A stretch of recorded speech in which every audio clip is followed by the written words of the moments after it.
اللہ تمہیں یہاں تک اس لیے نہیں لایا تاکہ تم مایوس ہو کر ہمت ہار جاؤ۔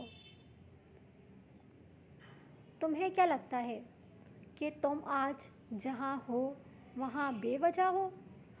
تم خود یہاں تک نہیں پہنچے ہو بلکہ تمہیں یہاں تک لایا گیا ہے۔ تم نے بے شمار تکلیفیں آج اس مقام تک پہنچنے کے لیے ہی برداشت کی ہیں۔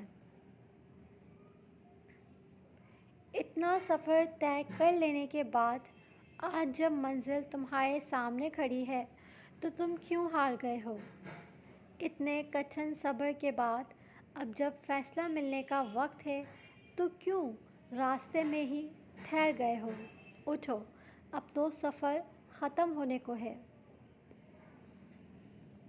اب تم منزل کے نہیں بلکہ منزلیں تمہاری منتظر ہیں۔ اب تمہیں معجزوں کا نہیں بلکہ معجزوں کو تمہارا انتظار ہے۔ اب کن تمہاری ایک آخری دعا کا ارادہ باندھے ہوئے ہے کہ یہاں تم مانگو اور وہاں تمہیں منہ سے نکلی پہلی فریاد پر نواز دیا جائے۔ اب صبر کے زمانے گزر گئے، اب صلے کا وقت ہے۔ اب بات سسکنے کی نہیں رہی، اب قبولیت کا وقت ہے۔ اب مسافتیں ختم ہونے کو ہیں، اب آنسوؤں کے مسکراہٹوں میں بدلنے کا وقت ہے۔ کسی اور کا نہیں، اب یہ تمہارا وقت ہے۔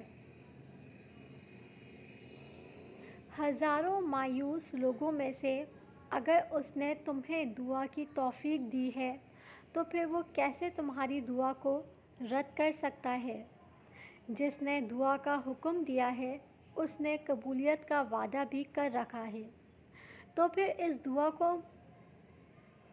اس دل کو منا لو اس یقین پہ اور اس کو اپنی رضا میں راضی کر لو۔ اگر اس نے راضی نہ ہونا ہوتا تو وہ تمہیں بھی کبھی منانے کا اشارہ نہ دیتا، اور وہ یقیناً تمہیں وہ سب دینے والا ہے جس کے لیے تم راتوں کو اٹھ اٹھ کر رویا کرتے تھے۔ کبھی کبھار بس ایک دعا ہی سب بدلنے کے لیے کافی ہوتی ہے، خاص طور پر تب جب کچھ بھی بدلنا دل کو ممکن نہیں لگتا۔ اپنا خیال رکھیے گا، مجھے دعاؤں میں یاد رکھیے گا۔